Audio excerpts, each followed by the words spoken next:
Good morning and welcome to Coffee with Alain. Here with a Mickey mug, left the lid on for illustrative purposes. Had the mini mug the other day and never used the Mickey. And since I'm still using holiday mugs, thought, let's use Mickey this morning for coffee. We're going to talk a little bit today about the new Hunger Games movie.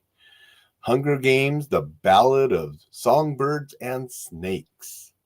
My daughter's a big Hunger Games fan. She's read all the books, seen all the movies now. She wanted to see this new movie.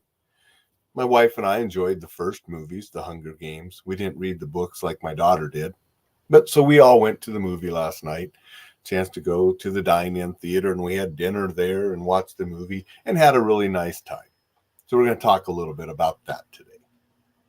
Before we do that, as always, thank you everyone who's sharing, commenting, and helping this podcast and these live videos grow. And if you haven't signed up for the newsletter, remember enjoylifesafely.com. Put your name and email. You'll immediately get some ebooks to help you stay safe, defend yourself if you need to. You'll get live updates and things about stuff that's going on, and you'll get the Enjoy Life Safely newsletter each weekend with information to help you stay safe, enjoy life, and be exceptional. So make sure you go and do that. The Hunger Games. If you've seen the first movies or read the books, you know one of the main bad guys, President Snow. Pretty mean guy. You wonder how he got that way? Well, this new movie, The Ballad of Songbirds and Snakes, shares that origin story.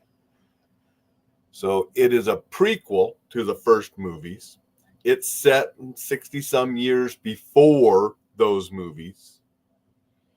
So as President Snow is older in the Hunger Games, this movie shows him as a very young man and shows some things that go on with the early Hunger Games, his interaction with those, and some of the things that lead him toward what he becomes later. And I don't want to give spoilers out, so I'm not going to tell too much about what goes on. The thing about a prequel, you always know a little bit, because if you've seen the previous things, and you go back, you know Snow can't die because he's in the later movies.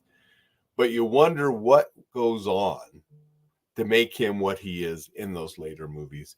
And this film did a really good job of setting up that origin of him. Now, I haven't read the book, but from what I understand, it follows fairly closely to the books. And it's a well-done movie, enjoyable, had a good storyline. I liked the action as well as the interplay of some of the characters and their personal morals and ethics and things that were going on, and how extreme situations change people in different ways. And I think that's sort of the human condition that we've seen in real life, and it's reflected in these stories. How extreme situations can do things to people, make people do things that maybe they never would ordinarily. Maybe they would never think they would do things. But under extreme circumstances, we do things. Maybe that we don't really appreciate or like that we did, but then we have to reconcile and live with those choices. So it's an enjoyable movie. It's a fairly long movie. It was over 2.5 hours long, but it didn't drag on. It moved pretty fast paced, and it was enjoyable the entire way through. When we went to the dine-in theater, the burgers were not as good as they were the other day with Wonka. And that's sort of a hit or miss sometimes, eating at the movie theater. They're busy, they're understaffed sometimes, just like every place. So I think our burgers got to us. They was a little later than they were supposed to get to us, and they weren't as hot and fresh as they could have been as they were with Wonka. So all three of us said the meal we had during the Wonka movie last week was better than what we had last night. I still recommend the dine-in theater here in Missoula. We've had good meals there. And last night wasn't bad. It just wasn't as good as it was last week. And the movies are enjoyable. And so I do recommend the dine-in theater. It's sort of fun to go to and have a meal and watch a movie sometimes. Dixon says, so Katniss is just a twinkle in her father's eye in this one. Not even yet. So he's very young in this one. It actually shows him as a real little boy, and then I think he's probably around 18-ish, a very young man for most of the movie. So it doesn't really show later than that. It makes you wonder, will they do something between those? Because there's still some story that could be told between this story and the Hunger Games, years and years past.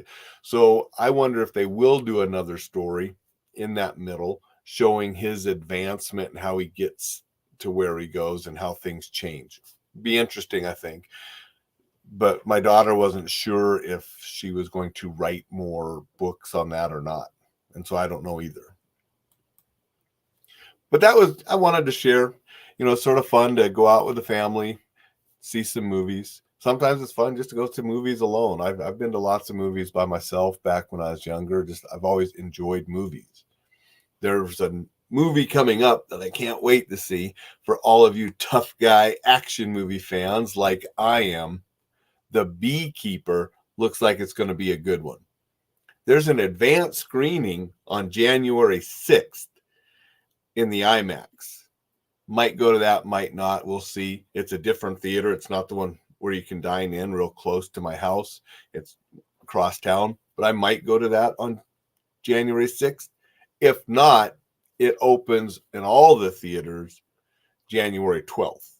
And it's a new Jason Statham action-packed movie. Looks like it's going to be a good one if you like Jason Statham, you like action movies, called The Beekeeper. So that's what I'm looking forward to coming out here pretty soon. With that, I want to wish everybody a wonderful, wacky Wednesday. Have some fun. But remember, do some thinking, some reflecting, and some planning this week as well. We'll see you tomorrow.